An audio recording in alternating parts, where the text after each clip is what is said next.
Warning, due to some language and subject matter, listener discretion is advised.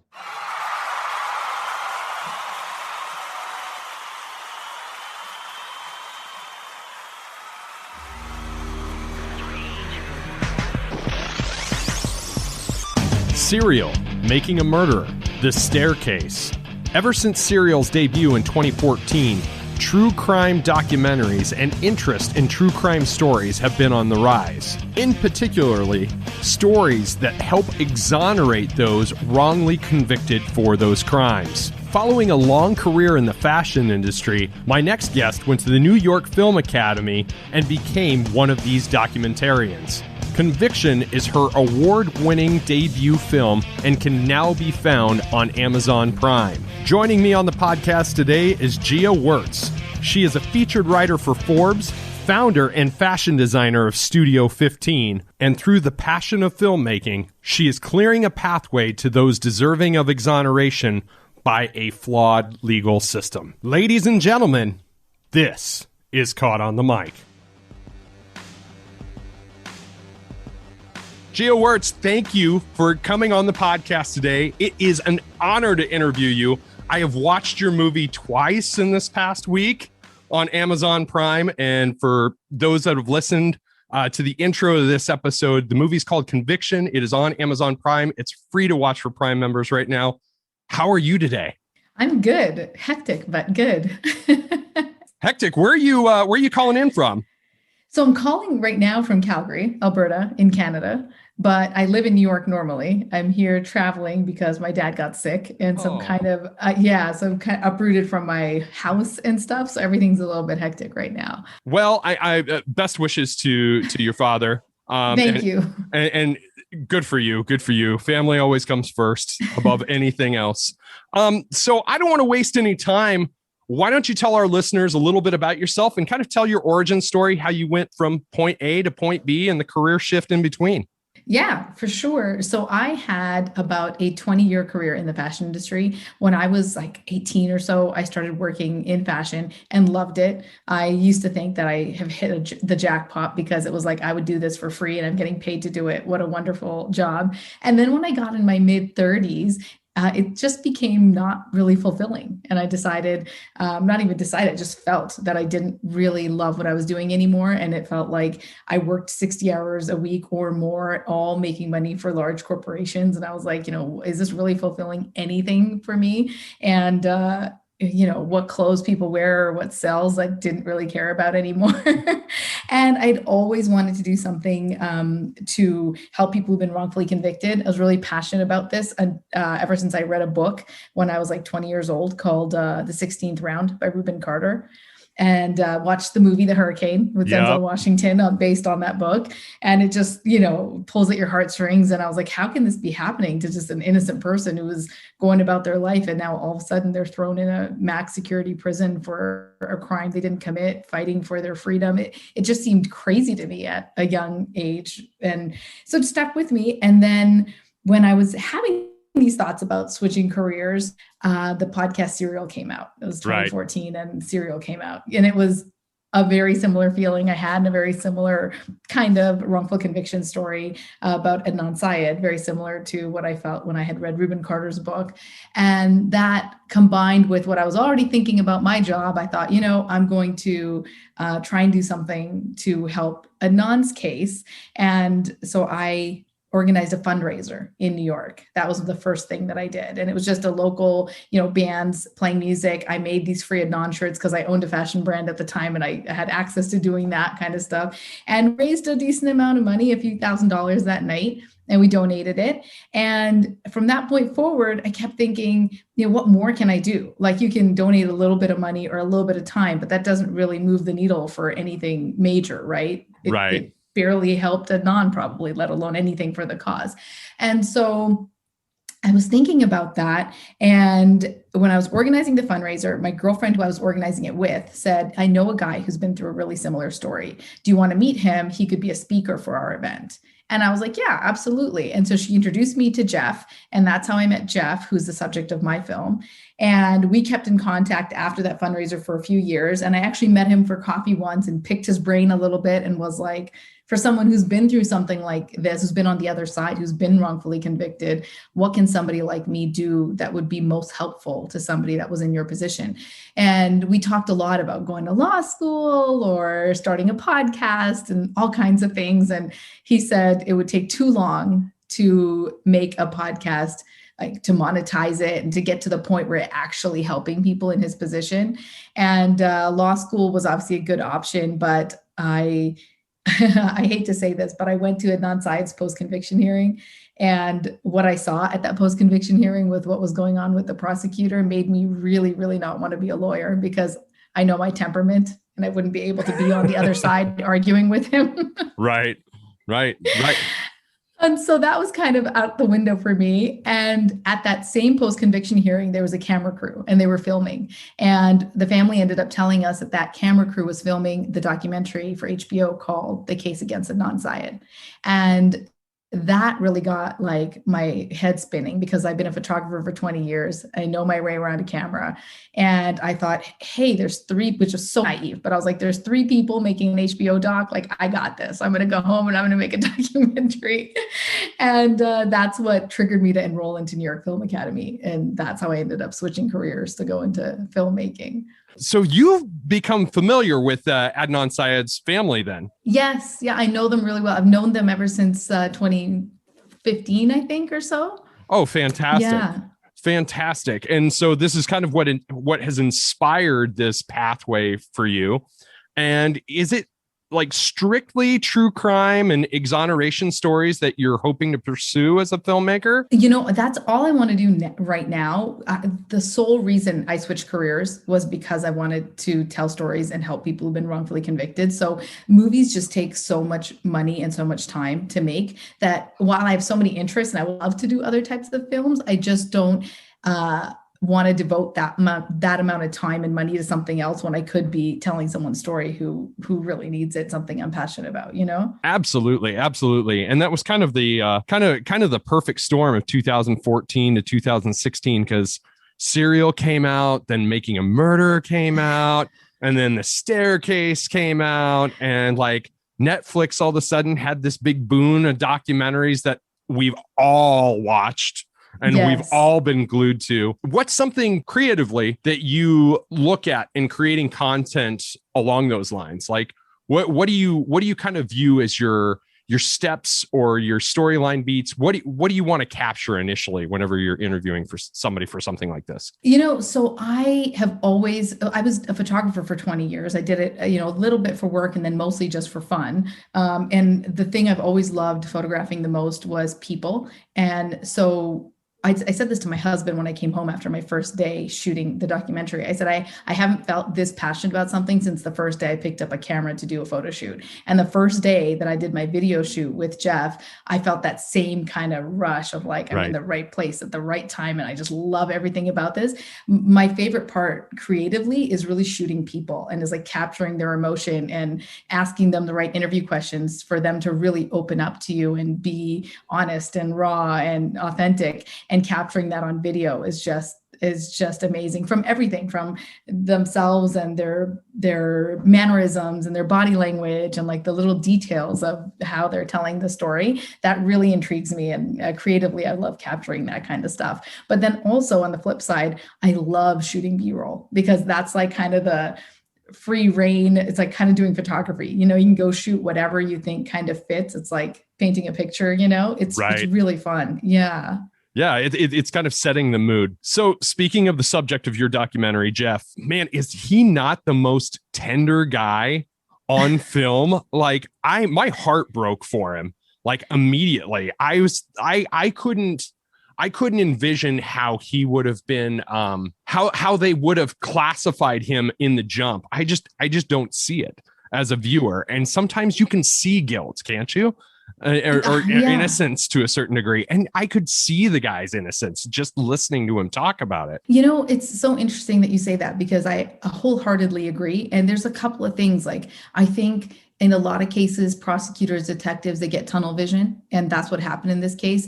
And I hate to say also, they had to have known that he was innocent because they coerced a confession out of him. They fed details of the crime. If you were really trying to solve the case, you wouldn't be feeding details to somebody that they don't already have, because that would be kind of sullying your own investigation. So, they knew what they were doing. They probably did see that he was innocent, but they didn't care. They wanted to solve their case. But it's so interesting with Jeff's case, because I say this all the time. One of the factors that led to Jeff being wrongfully convicted, and the initial thing, two things that turned the cops' attention onto Jeff were that students at his school, and mind you, he was 16, and students at his school said he was quiet and awkward or strange. And it's crazy to think that another 16-year-old's opinion on whether you're weird or not, or strange or not, could turn seasoned detectives' attention onto you. That just is bizarre to me. And the second thing was that he was really emotional. He was crying at Angela's wake, and the detectives were at the wake, and they thought that him crying was him like having remorse or feeling guilty for what he did. And that's why he was overly emotional, because he didn't really know Angela. He knew her as an acquaintance and had only talked to her a couple of times. And when I look back at it, it's like, I look at it like Jeff was an extra sensitive person, somebody who was brought to tears over the death of somebody you barely know. That's somebody who's really empathetic, somebody who's, just a soft-hearted person. And then for that soft-hearted person to be thrown into a max security adult male prison at the age of 16, like, how do you even fare well in that scenario? Because you're already a softer-hearted person. You know what I mean? It's Right. just so terrible. Yeah. Right. For those of us that have been following like the Making a Murder, the Stephen Avery, Brendan Dassey case, because you see Brendan Dassey get coerced on film. Yes. How those interrogations can go south real quick, kind of the breaking them down to build them right back up. So that was something that was constantly running through my head while I was watching your documentary. Is I was kind of, going back to that one and referencing scenes from that one. And that's kind of how I was relating the two. Yeah. It's heartbreaking. Oh, absolutely. Yeah. How important is the role as a filmmaker? How important is the role of bias versus non-bias whenever you're making a film like this, or you're creating a narrative to help exonerate somebody? Yeah, it's really important. And there's bias in every single film ever made and every single interview ever done, right? Because there's the opinion of the person that's making it, or the outlook going in, right? You have some opinion on what you're filming.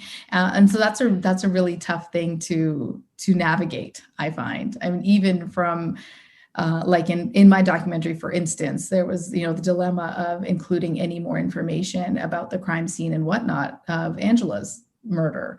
And her family doesn't want to talk about it. And I didn't reach out to them, but Jeff was in touch with them for quite some time.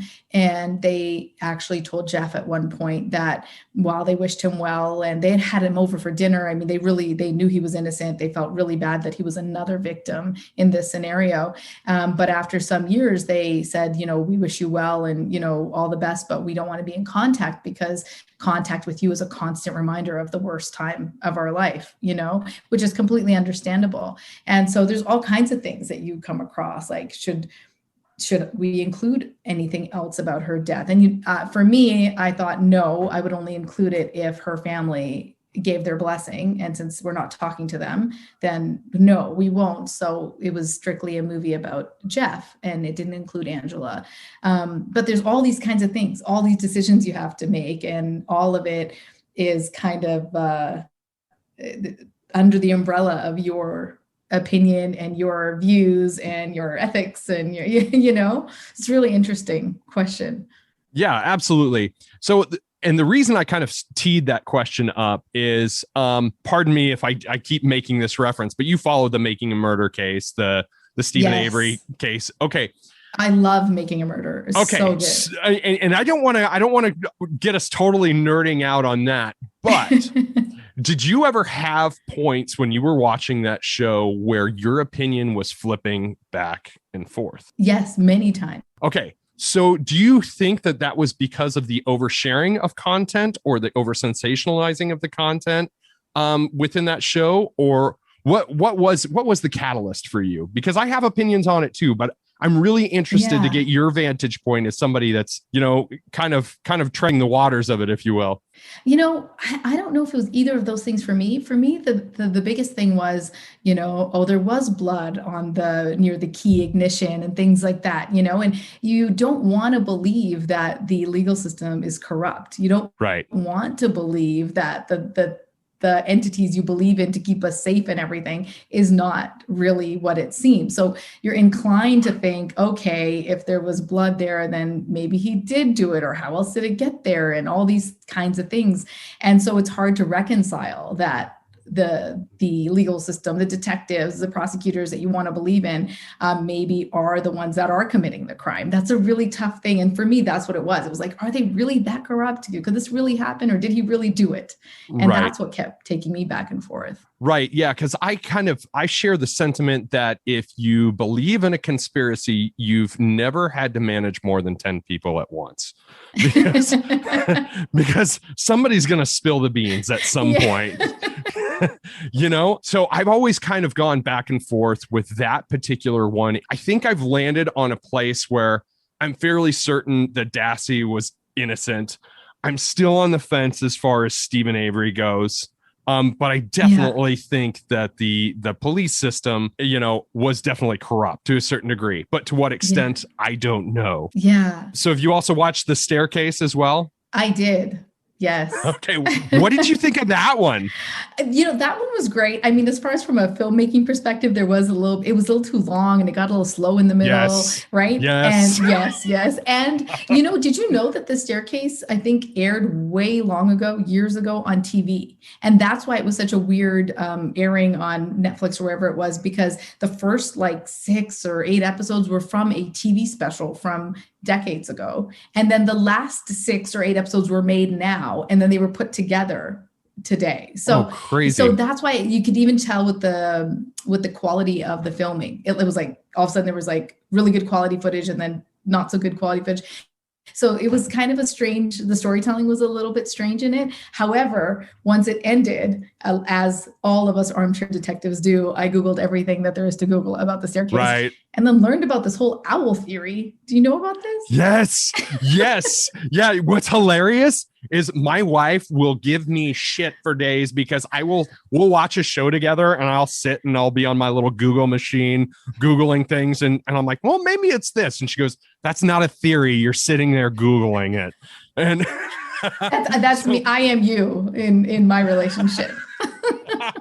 So the whole owl theory, that is the weirdest thing I've heard of. And the weird thing is there's evidence to support it. There is, which is so bizarre. Yeah, absolutely. So coming full circle and going back to your documentary, did I hear correctly? Are you working on a long form version of it? What's on the plate right now for you? Yeah, I'm actually almost finished the long form version of it. So it's the feature length film of Jeff's story. It's about an hour and a half long. And Jeff's, the short Conviction that's on Amazon Prime now, it really touches on Jeff's personal struggles and what he went through. What I really wanted to convey is how an innocent person deals with this and then reintegrates into society and how that impacts the rest of their life. The feature length film goes much deeper into not only the shortcomings of the justice system, but in Jeff's particular situation, there was DNA evidence, and the DA in Westchester at the time denied the testing of that DNA. Had they allowed the testing, Jeff would have been out of prison 10 years earlier. And he served he's 16 to 17 years. So 10 years would have been huge for him. Why wasn't the DNA allowed to be tested when it's sitting there? And also, why do people confess to crimes they didn't commit? There's the psychology behind that. So it's been really interesting. The feature length is really interesting because I got to talk to a lot of people in the Innocence Project. Jeff's lawyer, who he mentions in the short, that he says, this woman walked in, I didn't recognize her, and it just kind of said hi. Yeah, I interviewed her, Nina Morris, and there's so many interesting people that have done just such amazing work.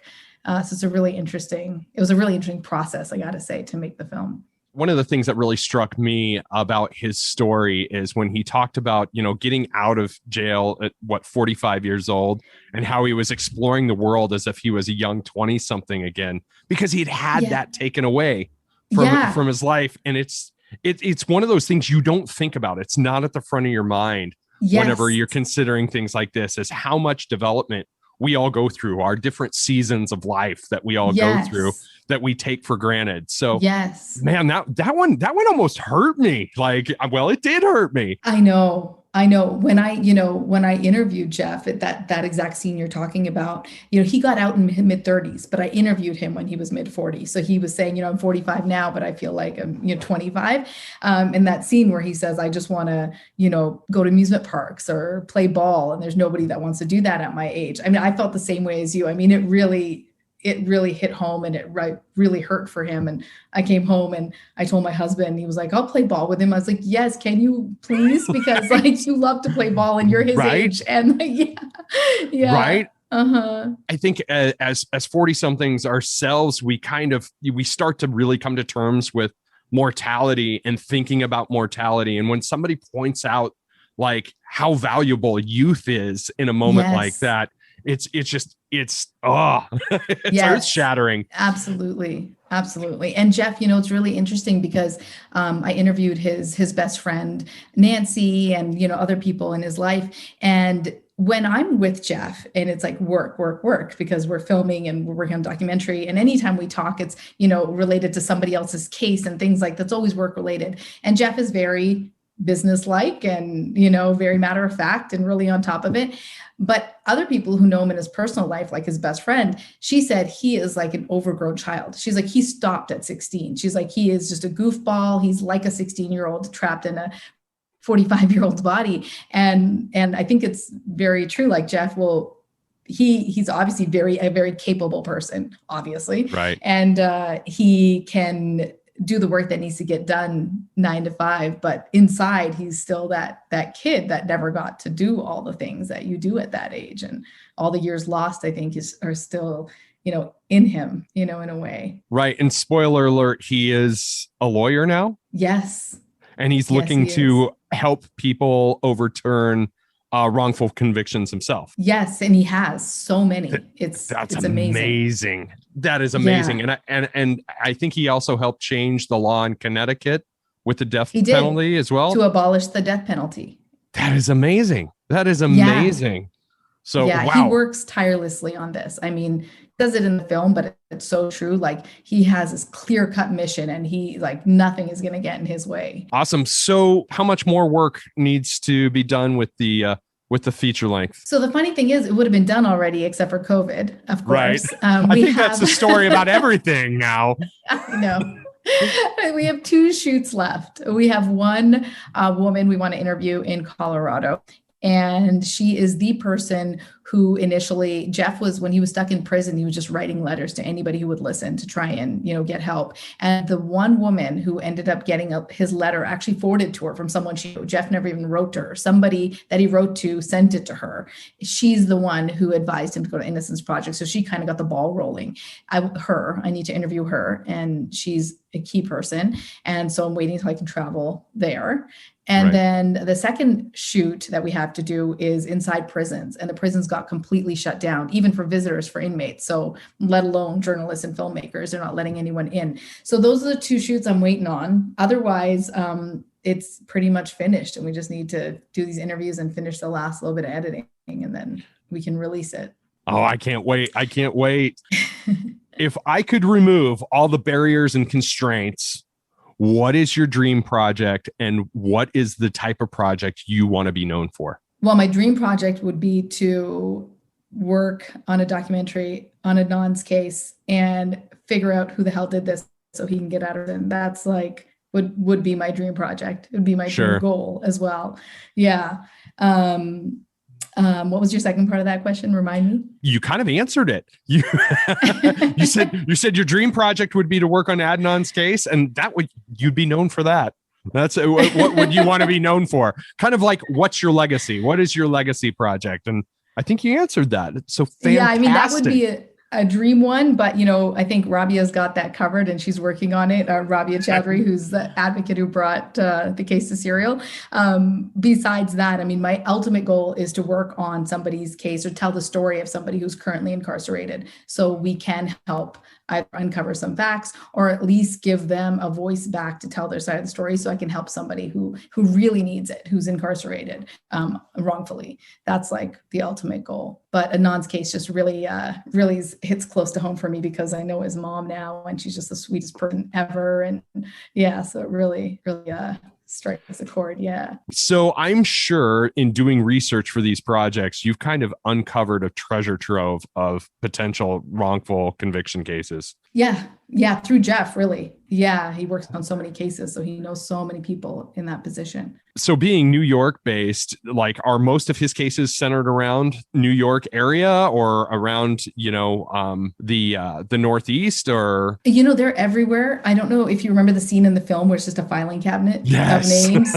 That's one of endless filing cabinets at Jeff's office. And those are all cases of all the people who have written to his organization asking for help. So they're everywhere. And it's so sad because, he can only take on as many as he can handle. But there's just so many, they're everywhere. So how has your life changed since putting this out in the ether? It's been awesome. It's been really, really awesome. One, I was debating what I wanted to do, and now I know what I want to do, and I'm doing it. So it's fantastic. Two, I'm crazy busy all of the time. I also have a 3-year-old son. So it's like, right. I made this film with a 1-year-old at home, and it was really, really hectic. I actually went to filming when I got into New York Film Academy. The department head of the documentary department said to me, she's like, "You have a 1-year-old at home?" She's like, "No one has ever done this with." She's like, "Are you crazy?" And I was like, "What's she talking about? This will be fine." And it was a lot. My time is definitely really split up, and things can get really hectic, but I love every second of it. It's like, when you're doing something you love, it never feels like you're working, kind of thing, So what are some other projects you've been doing? You are also a contributor to Forbes magazine, correct? Yeah. Yep. I've written for Forbes for a few years. You recently did a breakdown of America's obsession with true crime. Yes. Documentaries, correct? Yes, on the list for the TV show. List. That's it. Yes. So tell us a little bit about how that opportunity came about.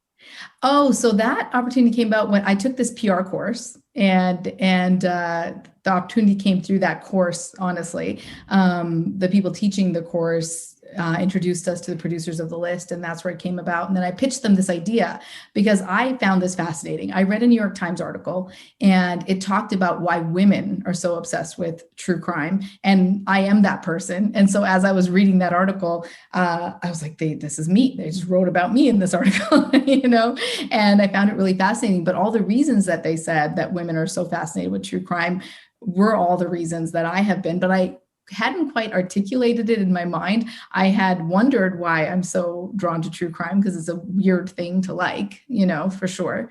And I had also, it scares the crap out of me, and I can't sleep at night. So I was like, why do I like this so much? And then I can't sleep at night. Like, why am I watching this all the time and scaring the crap out of myself? The article talked about how women watch it. And I ended up doing a bunch of other research after reading this article, so it wasn't all in this one piece, but it did talk about how women often watch true crime so that they can learn from them, and so that they know tactics to escape if you're ever in this position, or you learn what to avoid, like parking lots at nighttime or jogging in the park at night. And it's so funny because I remember the Central Park jogger case back in whenever that was, in the 90s, 80s. I'm not sure when that happened. And I never forgot it. I never jogged in a park in my entire lifetime because I was so terrified from that one story. And it's just, when I read this article, I was like, this makes so much sense. It answers all the questions I've had about why do I like true crime so much? And it really is all of those reasons. And so anyways, I pitched the list this idea of, talking about why women love true crime so much. And the producers there loved it. And we ended up doing that segment that you saw. That's amazing. That is amazing. That's amazing. So the psychology really is protective in nature, is it? Yeah, it's one, if you're ever in the scenario, what do you do to escape? Like, it's hilarious. I once watched, and it was on some true crime show, that if someone ever puts you in the trunk of a car, you can kick out the taillights from the inside of the trunk, and then you can stick your arm or your leg out. And of course, anyone driving behind a car with the leg sticking out of it is going to be like, what is going on in here? Right. And I maybe saw that on a true crime show 20 years ago, and maybe more, maybe 25 years, and never have forgotten it. And it's just so funny that these are the types of things that, stick with you from these shows. Absolutely. Absolutely. So how much of our obsession with this also comes from just kind of the adrenaline rush of being scared or getting to play detective ourselves and kind of draw our own conclusions to a certain degree? That's definitely the other side of it. The psychology of there's a shock factor of this really happens in real life. Like, how did this even come about? There's that. And then there's the armchair detectives, which, everybody has become now. And it's like the whole Reddit world and everything else. You're sitting at home and you think, I can solve this case. Right. Which I have thought about every case I've ever seen on Netflix. So is there a certain type of true crime documentary or podcast that you just can't listen to? Yes. I hate the ones that are super sensationalized because I just don't understand why that happens. The stories are already so bizarre and so shocking. I don't understand why anybody needs to sensationalize them any further. And the other thing that just drives me crazy that I don't really like to watch is when documentary filmmakers put themselves into the film. Yeah. And then it's like a film about them making the film, but it's really about to me, it just takes away from, it's about what happened and the crime. And you weren't part of that story. You don't need to be part of the story about you making the film about it. And so those drive me a little bit crazy. That drove me crazy in The Jinx. And did you watch The Jinx? I have not yet. No. Oh my goodness. You have to watch The Jinx. I'm not even going to say another word because well, I'm going to check it out now. I'm going to watch it. You gotta. That the only thing that drove me crazy was that the filmmakers were in the film, but the end of The Jinx is like nothing I've ever seen before. The last episode and last scene is just, you're beside yourself. I can't watch any crimes that involve kids. Like that one, I'm instantly, I'm out. It's weird. Like, I don't know. I think it's the parent inside of me that's just like probably wouldn't have bugged me in my 20s and early 30s, but the minute I became a parent, those things I'm really, really, really uber sensitive to now. I couldn't agree with you more. Yeah, it's just crazy. What is that one? The American, that guy who killed his two girls and his wife. Yes. The American something. Yeah, we watched that one, and like my wife and I watched that one, and I was just like kind of enraged. I had to go in the other room and throw on some headphones afterwards, and just like, I need to like sanitize my mind after watching that to a certain extent. I followed that story in the news when it happened, but I have not been able to watch the show. I just can't do it. I just can't. And there's another one on Netflix too about a little boy. And I forget the name of that one too, but I can't watch those at all. Yeah. I kind of suspected that was the case. It's just too cruel. Yeah. And yeah, absolutely. Absolutely. So I kind of asked this already, but I'm going to ask this again. What is next for you? I really want to wrap up this feature-length doc and finish it. I hate sitting on it at the finishing stages. And then the next story I want to work on is one of someone who is currently incarcerated. That is the story I want to tell. So I'm trying to figure out which one that's going to be. I have a couple people in mind and a couple stories I've started to write. So I'm debating which one to move forward with next, but that's what I want to definitely do next. The story of someone who's currently incarcerated. Fantastic. Well, it's been a pleasure talking to you. Anything else you want to plug before we say goodbye? No, I think, you already told everyone the film's on Amazon Prime, and I so appreciate you watching it twice. That's so awesome. Well, man, I was looking forward to this. I was really, really looking forward to this. I enjoyed it the first time I watched it.